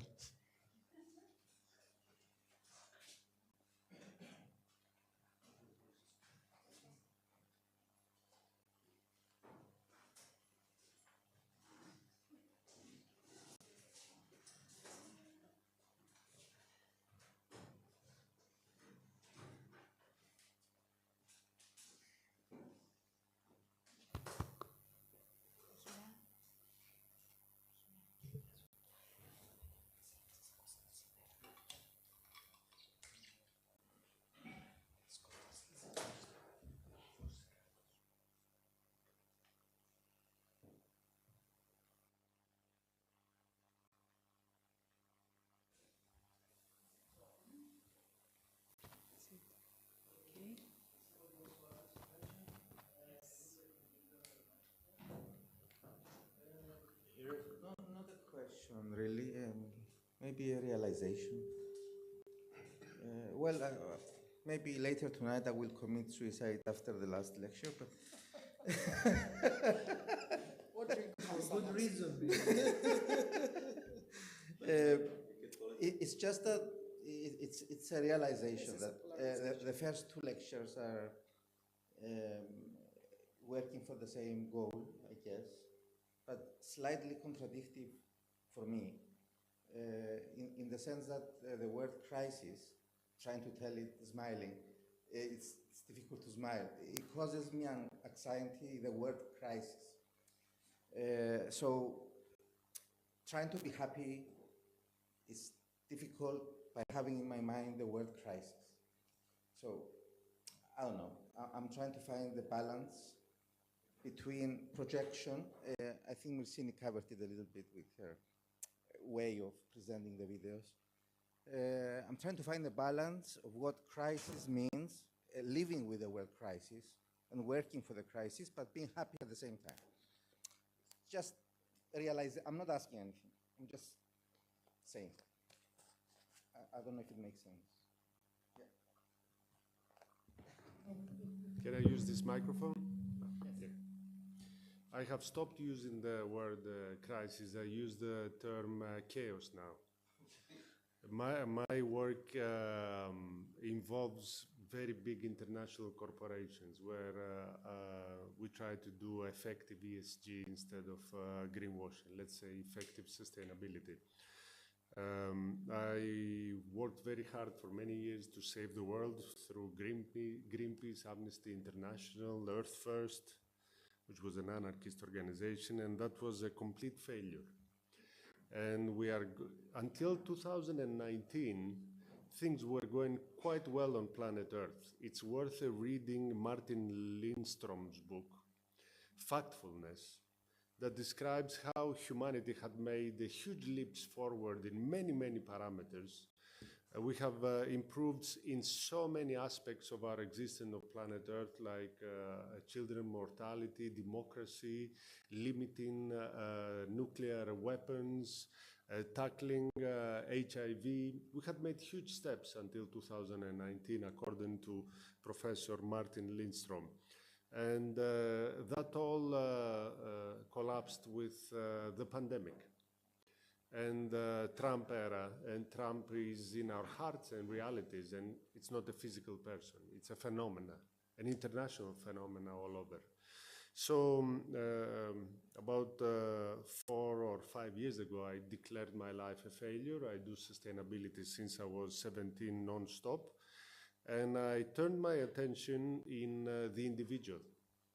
So the community mentioned before is tremendously important, and I very strongly believe that you can be happy in a world of chaos, and your happiness is the most revolutionary act that you can perform within a lifetime, where the only hope is collapsing the way of life that we proceed with, which is greenwashing and lying from within. And due to the work of Professor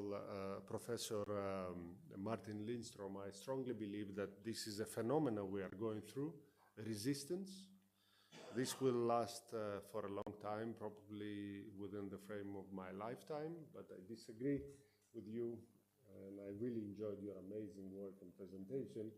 I strongly believe that, as always, on the last moment, humanity will make a turn. But I agree with you that I didn't believe that it would become this bad. And we haven't seen the worst of it, there's no doubt about that, and we will see the worst of it.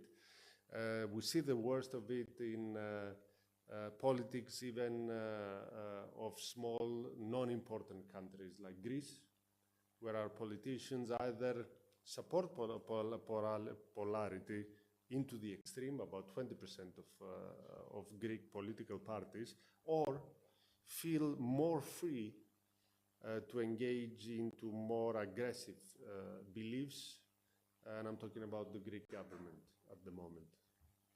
It will pass, and it always passed, and things did get better, so I believe they will do once again.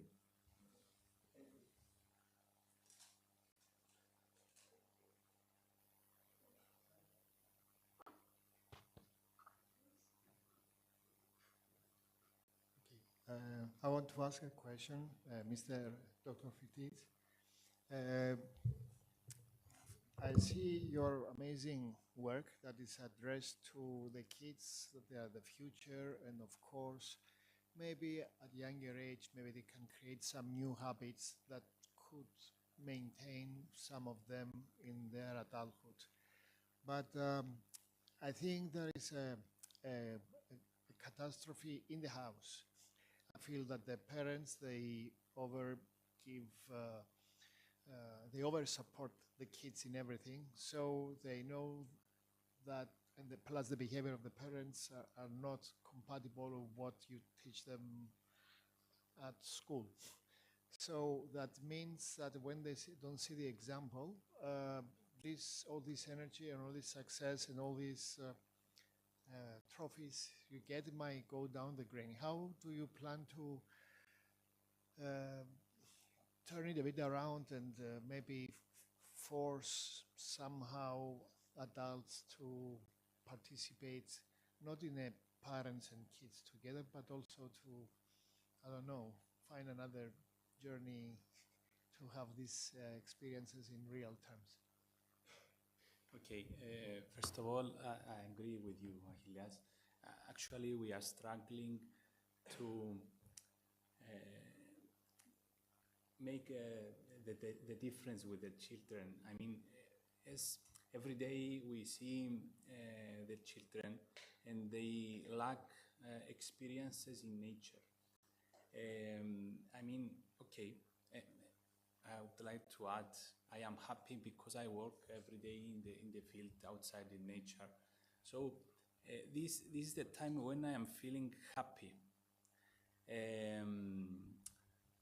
The difficult with today's children is that actually they can't distinguish a pine tree from an eucalyptus tree or a cypress tree.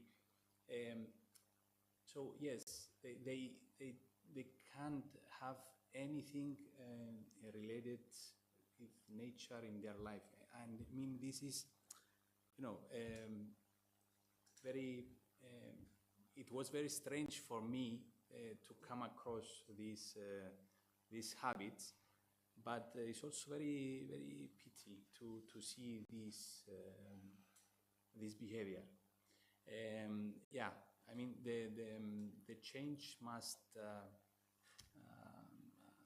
begins from the houses. I show that we have a program, parents with children, they come in weekends and holidays.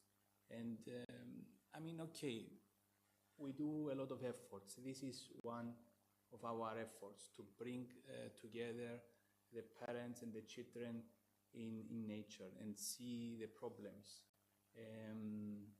to create this consciousness that we have to have all as a human beings.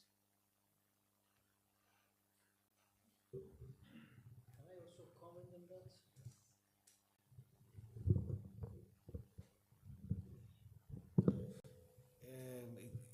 very important what George just said, and Achilleas' question inspired that answer. But you said that parents come with their kids over the weekends, right? Yeah. Those are the ones that are actually interested. Yeah. So we're not basically, I'm not saying that is wrong. It's one thing to do, of course, but you're not touching the ones that are not interested. And the only way to actually touch the ones that are not interested is to do it through the system, right? Through the origin of the education.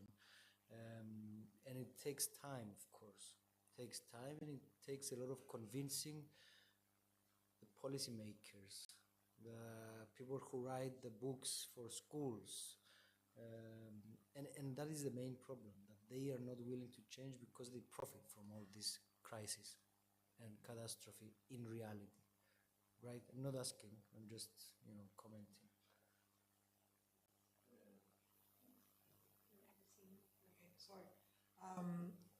George, I have two questions.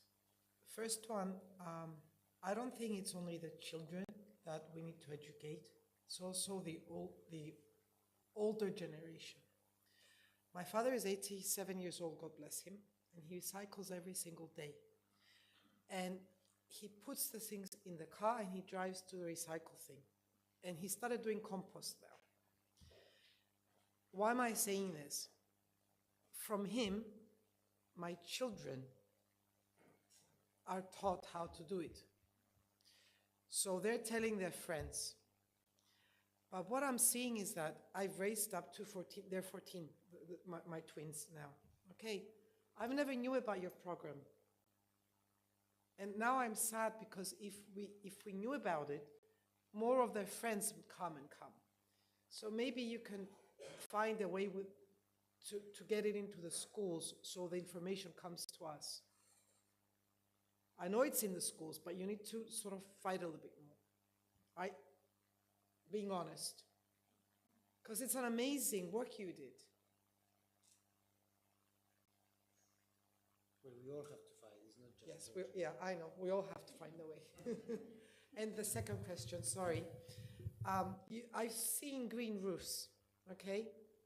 There's a directive from Europe right now. It's called Fit for 55, and we all have to try and build with zero carbon emissions by 2030.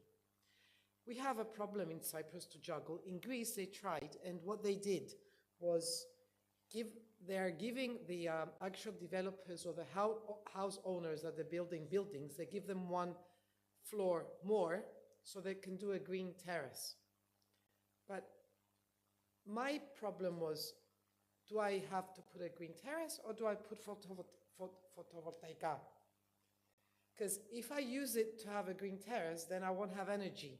And I'm not allowed by law to put my photovoltaica anywhere else. So actually, as a country, we need to come together and put the strategy down, because soon it will be 2030 and we're not going to be doing anything. That was just food for thought. Just to say another, I think they can hear me. Oh yeah, sorry. Another realization is the very good choice of people in the panel, because they all come from different fields: visual artists, marketeers, marine biologists, inspiring people, and all of them. Mr. Fidis, I like this fusing of ideas or merging towards the future and the sensitization towards better work.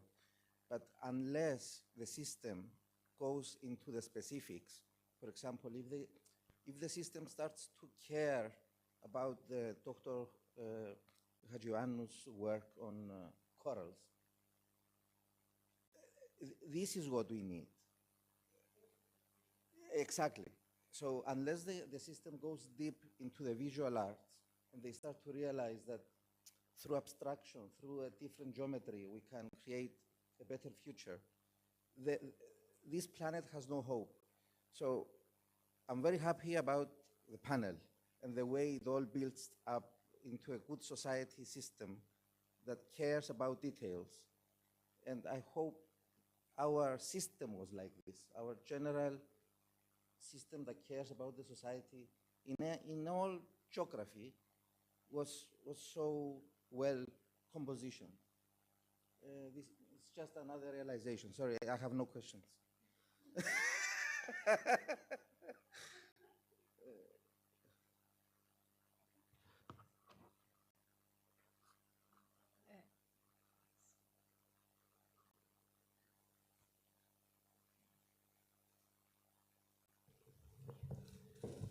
I'm not sure about your experience with the system, but I haven't seen any political system that by itself started to change itself for the good of the society.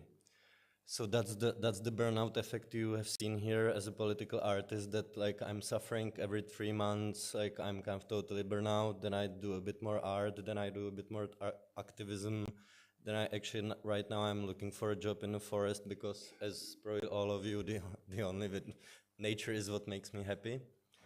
And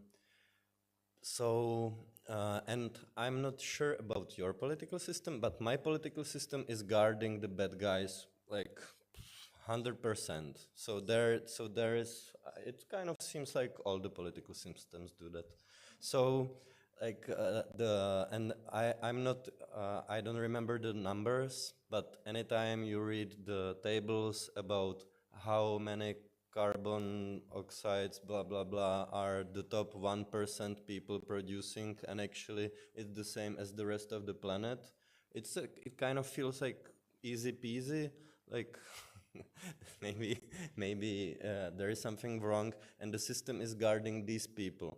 So at some point I was talking about anarchism. It would be like this old school nice idea of like breaking the state, blah, blah, blah. Nowadays it's not impossible, because state is like at least the last thing. At least there are some laws, and we are living in some kind of social state. We have got healthcare and social insurance and stuff. So at least there are these like last things that are guarding us against the oligarchs and the like real bad guys. So I'm kind of rethinking the whole thing. Where is my position in this? But I still feel like we prohibited plastic straws. Do you have plastic straws? Right. It doesn't matter. Like, what is this? Like, I love turtles. I love the marine for sure. But this is like all these greenwashing practices that we are experiencing, either from huge corporations or the states themselves. Are like, should I feel better that I recycle and I don't use plastic straws? Doesn't make any difference. Like, we need to make huge systematic changes. And I'm really sorry if I was too pessimistic during my presentation. and I think, like, I don't have any children, but I work a lot with children, which gives me a lot of energy. But then actually I'm like really sad seeing how super young people had to be adult while being 13 years old, getting part of Fridays for Future movement. They are super educated sometimes, and they don't see any future, and they are really realistic. So that's like both sides of working with children for me. Respect for doing it on daily basis. Vladimir, you've heard it, and the rest of us heard it already many times. We humans prefer easy lies than the hard truth. The hard truth is that to save the world, minimize climate crisis and whatever, we need to be more activistic, actually doing what you're doing. But there is only 5 Vladimirs in the world, and there is 95% of the rest of us. We like what we're doing, yes. In my case, I have a small hope that something will change, and I'm doing the best I can by doing what I enjoy. So it's egoistic. Most of us are egoistic, and that's how we are. We're doing what we like to do, hoping that it will change with the minimal. There's not many people who are willing to live the life like you. And that is the truth. And we should accept it. Are you willing to change that? No, we like what we're doing. We pretend that we're actually making a change by doing, I don't know, research on corals. Yes, it's interesting. It's important. But there has to be actual change there has to be an actual effort to stop polluting, to stop overfishing. We need to stop eating fish. Who is willing to stop eating fish? 5 Vladimirs in the world. Who is willing to stop driving a car? Who is willing to stop many of the things that we're doing? Very, very few people. And that's human nature. We have to be realistic also, right? There is a bit of hope, and that's how I live my life.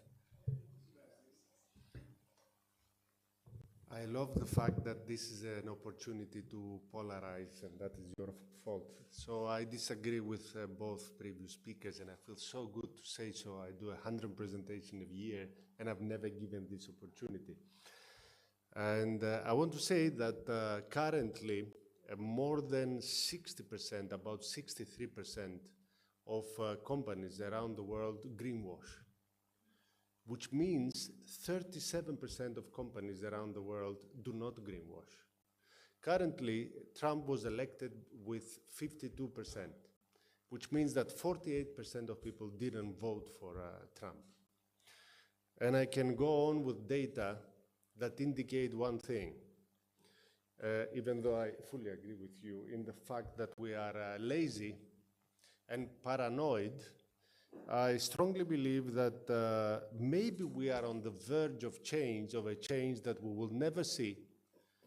And this is critical to keep insisting for a change that you will not see within your lifetime. And all the big visionaries of this planet, more or less, this is what they did.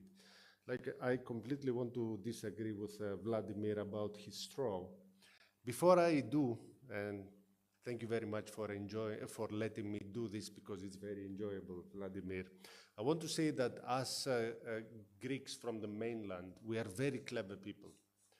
About 3 or 4 years ago, based on European legislation, we banned plastic straws. Within the legislation, there is an exception that says that reusable materials can be available to the general public. So marketeers took the average straw and they put a sticker on it saying that this is a reusable straw that can be used up to 50 times. And no, you do that in Cyprus as well. And no legislator in Greece has still found a way to tackle this. And this is absolutely crazy, and of course you are absolutely right in everything that you have said. And to Vladimir, in the past 30 years, with very few exceptions, to be honest, I never use straws, I never use plastic bags, I never use single-use plastic in general, and I will not drink this water. What is the effect of this?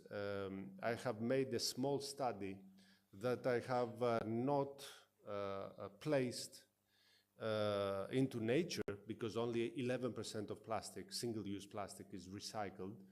More than 100,000 items of plastic in my own lifetime. And because I have worked for many, many years for the conservation of the sea turtles, in Greece we have a large population of loggerhead sea turtles, their intestines are full of single-use plastics. So thanks to my work, Vladimir, more than 100,000 single-use pieces of plastic have not ended in the intestines of whales, sea turtles, etc., etc. Sometimes our incapacity to do the big stuff are a great excuse for not doing the small stuff. And I think this is extremely important, because I believe that we are on the verge of change, which probably I myself will never see. But that doesn't matter.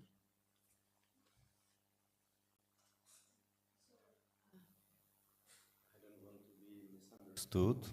You saw I'm picking plastic in various third world countries in the world. I even made huge fisherman net with 1 ton of plastics hanging in the center of Prague above the old center, even though we don't have any sea. I call it frutti di mare. But this is exactly what the system wants that we are here, each fighting somehow in a way how we can against the, I'm not afraid of the words like the